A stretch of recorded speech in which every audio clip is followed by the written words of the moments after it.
Representative Lauren Boebert embarrassed herself as she attempted to paint remote workers as lazy. You all are allowing delinquent employees to sit on their sofas at home instead of actually getting to work and doing their jobs. This is absolutely unacceptable.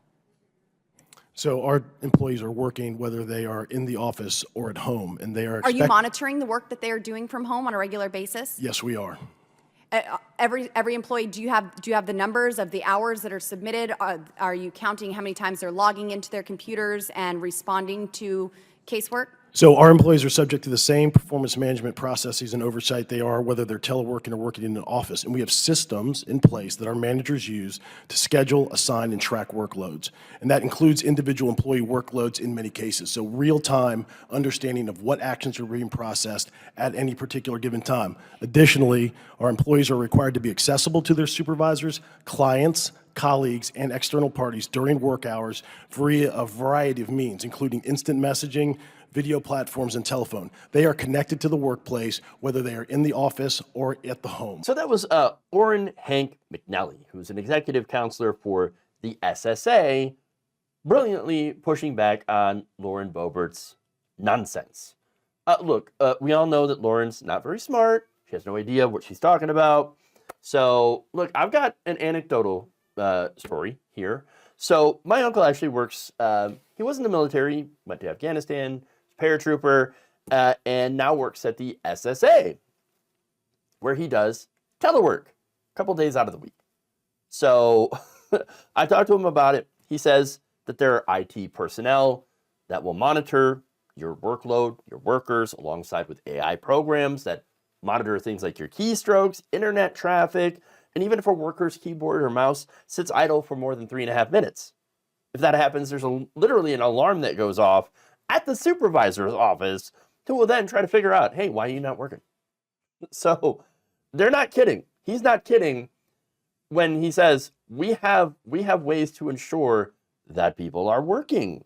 There are even bots that they use that detect programs like that are mouse wigglers, right? So things that will just, make it look like you're working to simulate your work. And if you're caught using those, if a bot detects it, it's a very good chance that you're going to lose your telework privileges. So they take this very, very seriously, and actually kind of sounds a little dystopian, maybe a little bit more than when you're in the office. But again, look, speaking of the office, there's a reason Lauren Boebert is actually making these allegations, right? And asking these ridiculous questions. She's one of the people that wants people back in the office. And that has a lot to do with donations from the real estate industry, because that's connected with rental contracts.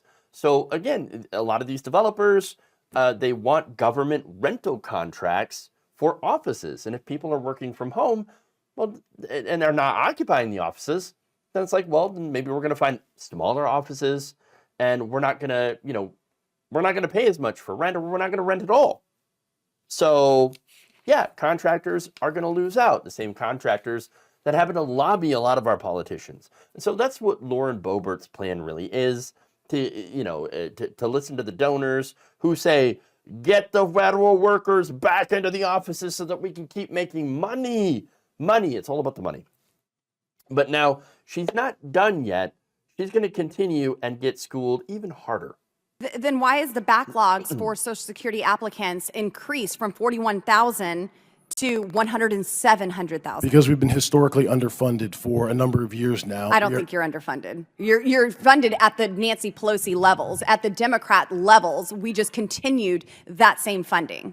So I would say at pandemic level spending. So I would say we have an increase of over 8 million beneficiaries over the last 10 years. At the same time, we experienced our lowest work staffing levels at the end of FY22. That's a math problem. I mean, that is a problem. If you have those workloads, increasing, and you don't have the staff to take care of those workloads, you're going to have the backlogs that you're talking about, Representative. I love that he said, well, it's a math problem. Of course, that immediately worried Lauren Boebert, because I don't know if she knows how to do math. Oh no, math. My greatest nemesis, numbers.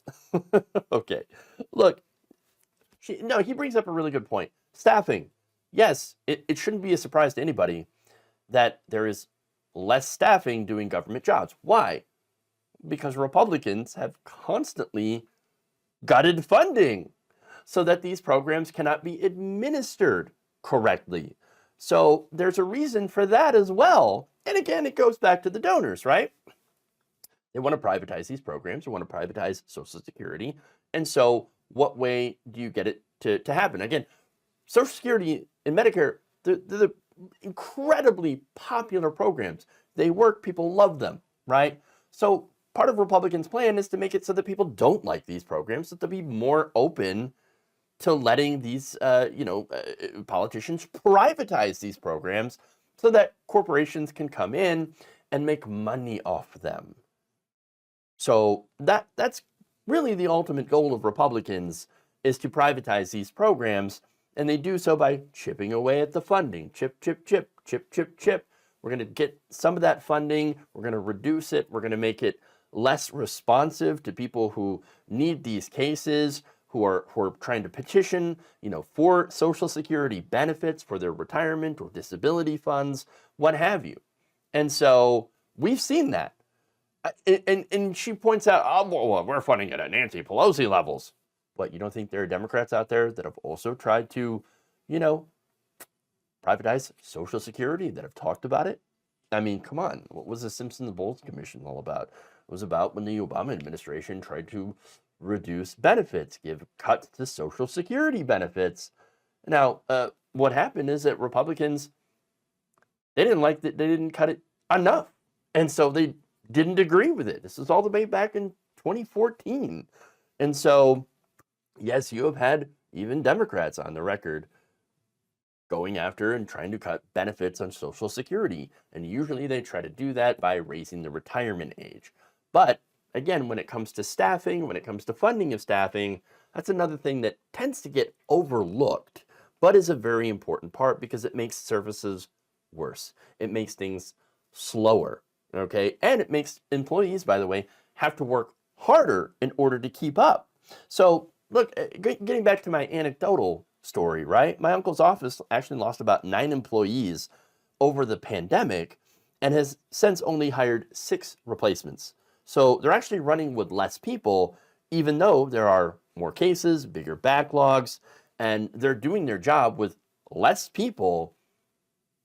But again, speaking for at least that particular office, they're still incredibly highly rated. So when it comes to being able to get the job done, with what resources they have. So, and not only that, but they're able to hit these targets even with telework, completely obliterating her arguments. And I understand that this is just anecdotal, right? But it does match up with the things that McNally has been saying to Boebert. And so I tend to believe him as an expert over an idiot like Lauren Boebert any day.